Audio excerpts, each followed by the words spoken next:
ada seorang bidadari yang paling mempesona dan cantik parasnya, bernama Ainul Mardiyah. Sinarnya bersinar paling terang di antara yang lain.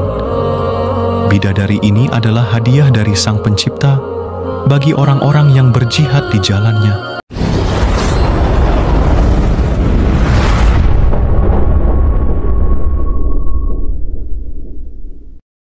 Assalamualaikum warahmatullahi wabarakatuh. Alhamdulillah, wassalatu wassalamu ala rasulillah, wa ala alihi, wa syahbihi wa man walah. Amma ba'du, sahabat fadilah, rahimakumullah. Dalam ajaran agama Islam, apa yang kita sebut sebagai bidadari surga, bukan semata-mata dongeng belaka. Di dalam Al-Quran dan hadis, banyak dijelaskan mengenai bidadari-bidadari surga. Mereka adalah makhluk ciptaan Allah yang sangat cantik jelita. Tak hanya itu, bidadari surga juga memiliki akhlak yang sangat baik. Mereka tidak berkata kotor, santun, dan mereka menundukkan pandangan. Mereka diciptakan Allah dalam kondisi yang selalu perawan dan tidak pernah menua. Para bidadari surga diciptakan dengan bentuk dan sifat yang paling sempurna. Selain itu, masih ada ciri-ciri lain yang menunjukkan betapa cantiknya sosok bidadari surga. Berikut adalah gambaran betapa cantiknya bidadari surga menurut Al-Quran dan hadits. 1. Suci. Bidadari surga adalah sosok perempuan suci. Dia tidak menstruasi, nifas, buang air kecil dan besar, meludah, keluar ingus, ataupun kotoran lainnya. Selain itu, hatinya suci dari akhlak buruk, lisannya terjaga dari kata-kata kotor. Allah berfirman dalam surat Al-Baqarah ayat 25, yang artinya, "Dan sampaikanlah kabar gembira kepada orang-orang yang beriman dan berbuat kebajikan, bahwa untuk mereka disediakan surga-surga yang mengalir di bawahnya sungai-sungai. Setiap kali mereka diberi rezeki buah-buahan dari surga, mereka berkata, 'Inilah rezeki yang diberikan kepada kami dahulu.' Mereka telah diberi buah-buahan yang serupa, dan di sana mereka memperoleh pasangan-pasangan yang suci. Mereka kekal di dalamnya." 2. Perawan. Bidadari surga juga digambarkan sebagai sosok perawan yang belum tersentuh siapapun.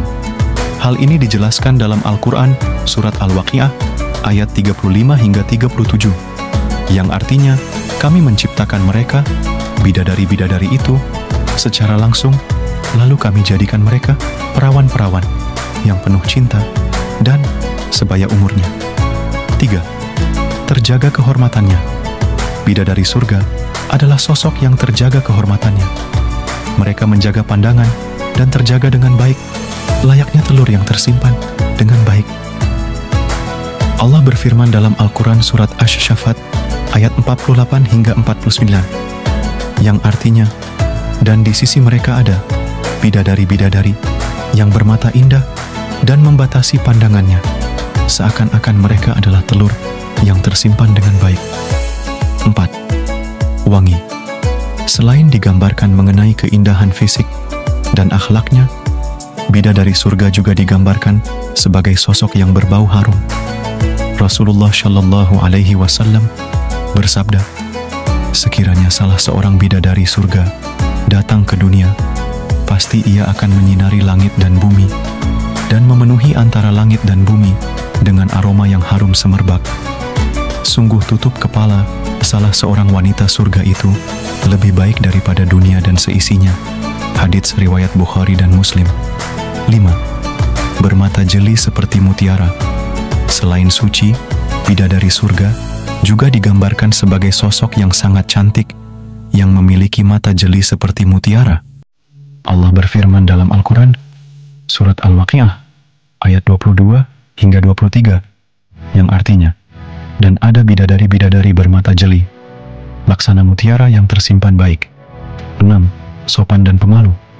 Bidadari surga juga digambarkan sebagai sosok yang sopan dan pemalu. Hal ini dijelaskan dalam Al-Quran surat Ar-Rahman 26 hingga 58, yang artinya, Di dalam surga itu ada bidadari-bidadari yang membatasi pandangan, yang tidak pernah disentuh oleh manusia maupun jin sebelumnya. Maka nikmat Tuhanmu, yang manakah yang kamu dustakan? Seakan-akan mereka itu bermata yakut dan marjan. Tidak diragukan lagi jika bidadari surga adalah sosok yang sangat cantik, baik paras maupun sifatnya. Seperti yang telah dibahas sebelumnya, namun di antara banyaknya bidadari surga, ada yang paling cantik parasnya. Ia bernama Ainul Mardiyah. Bidadari ini diberikan Allah Subhanahu wa Ta'ala bagi orang-orang yang berjihad di jalannya. Nama Ainul Mardiyah berarti mata yang diridai, atau setiap pandangan yang melihatnya pasti akan menemukan keridaan di hati. Kisah tentang bidadari surga tercantik ini telah diceritakan dalam riwayat Tirmidzi. Suatu hari ketika pasukan Islam akan berangkat berperang, maka dibacakan sebuah ayat dan salah seorang lelaki tampil dan membacakan Al-Quran surah At-Taubah ayat 111, yang artinya, sesungguhnya Allah telah membeli dari orang-orang mukmin diri dan harta mereka dengan memberikan surga untuk mereka. Mereka berperang pada jalan Allah, lalu mereka membunuh atau terbunuh. Itu telah menjadi janji yang benar dari Allah di dalam Taurat, Injil, dan Al-Quran. Dan siapakah yang lebih menepati janjinya selain daripada Allah? Maka bergembiralah dengan jual beli yang telah kamu lakukan itu, dan itulah kemenangan yang besar.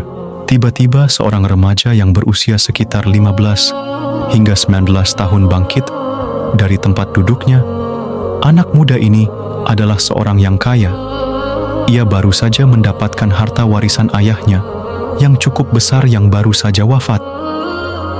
Ia berkata, "Wahai Syekh Abdul Wahid, benarkah Allah membeli dari orang-orang mukmin diri dan harta dengan surga untuk mereka?" "Ya, benar wahai anak muda," kata Syekh Abdul Wahid. Anak muda itu melanjutkan, "Kalau begitu, saksikanlah wahai Syekh Abdul Wahid, bahwa diriku dan hartaku, mulai sekarang, aku jual dengan surga." Anak muda itu lalu mengeluarkan semua hartanya untuk disedekahkan, untuk perjuangan jihad fisabilillah. Hanya kuda dan pedangnya yang tidak disedekahkan. Berangkatlah pasukan tadi untuk melawan tentara Romawi. Sepanjang perjalanan, di siang harinya, remaja ini tilawah, membaca Al-Quran mengulang-ulang hafalan, dan dia pun berkhidmat kepada para mujahidin. Dia membantu menyiapkan makanan, membantu mencuci pakaian para mujahidin lainnya, dan pada malam harinya, dia bermunajat kepada Allah Subhanahu wa Ta'ala. Terus seperti itu yang dilakukan oleh anak remaja ini dalam perjalanannya. Suatu ketika, saat remaja ini merasa lelah, ia pun tertidur. Di siang harinya dan di dalam tidurnya, itulah ia bermimpi bertemu dengan seorang laki-laki, yang mana laki-laki ini mengajak untuk pergi menemui Ainul Mardiyah. "Mari, aku pertemukan kau dengan Ainul Mardiyah." Dituntun, dan tiba-tiba sampai di sebuah kebun yang sangat indah, di mana di kebun itu penuh oleh wanita-wanita cantik jelita. "Aku belum pernah melihat kecantikan mereka di muka bumi," kata anak muda ini. Ketika mereka melihat kedatangannya, mereka berkata, "Ini adalah suami Ainul Mardiyah." Anak muda ini pun bertanya, "Apakah ada di antara kalian Ainul Mardiyah?" Mereka menjawab, "Wahai hamba Allah, kami semua ini adalah pelayan dan pembantu dari Ainul Mardiyah. Silakan Anda jalan terus ke depan, maka engkau akan bertemu dengannya." Kemudian, anak muda ini bertemu dengan dua buah kebun yang sangat indah, di mana kebun itu dipisahkan oleh sungai yang isinya adalah air yang satu susu dan satu madu, tidak berubah rasa. Mereka dan di situ ada bidadari-bidadari yang lebih cantik dari bidadari yang sebelumnya.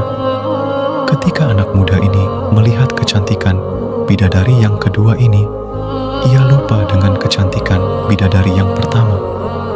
Lalu anak muda ini melihat mereka Mereka pun membalas dengan senyum dan berkata, "Sungguh, ini adalah calon suami Ainul Mardiyah." Kemudian, anak muda ini bertanya, "Adakah di antara kalian yang bernama Ainul Mardiyah?" Mereka pun menjawab, "Wahai hamba Allah, kami bukan Ainul Mardiyah. Kami semua ini adalah pelayan dan pembantunya. Jika engkau ingin menemui Ainul Mardiyah, berjalanlah terus ke depan, sampai pada akhirnya dia bertemu dengan satu buah kebun, di mana semua air sungainya adalah anggur yang tidak berubah warnanya. Di tepi sungai itu juga ada sekelompok bidadari yang bahkan kecantikannya berkali-kali lipat dibandingkan bidadari-bidadari yang telah ia temui sebelumnya. Bidadari itu laksana cahaya di atas cahaya." Kemudian, anak muda ini pun mengucapkan salam dan bertanya, "Apakah di antara kalian ada yang bernama Ainul Mardiyah?" Mereka pun menjawab dengan jawaban yang sama, "Wahai hamba Allah, kami hanyalah pembantu dan juga pelayan Ainul Mardiyah. Di kebun berikutnya, Anda akan bertemu dengan Ainul Mardiyah." Lalu, anak muda ini pun melanjutkan perjalanan. Kali ini, anak muda sampai di tempat yang sangat-sangat indah. Di situ, ada sebuah kemah yang terbuat dari intan dan permata. Di depan pintunya, ada seorang bidadari yang sangat cantik. Luar biasa, kupikir ia adalah Ainul Mardiyah. Namun setelah anak muda ini mendekat, ternyata bidadari tadi berkata dan berseru, "Wahai Ainul Mardiyah, suami Anda telah datang." Maka keluarlah Ainul Mardiyah.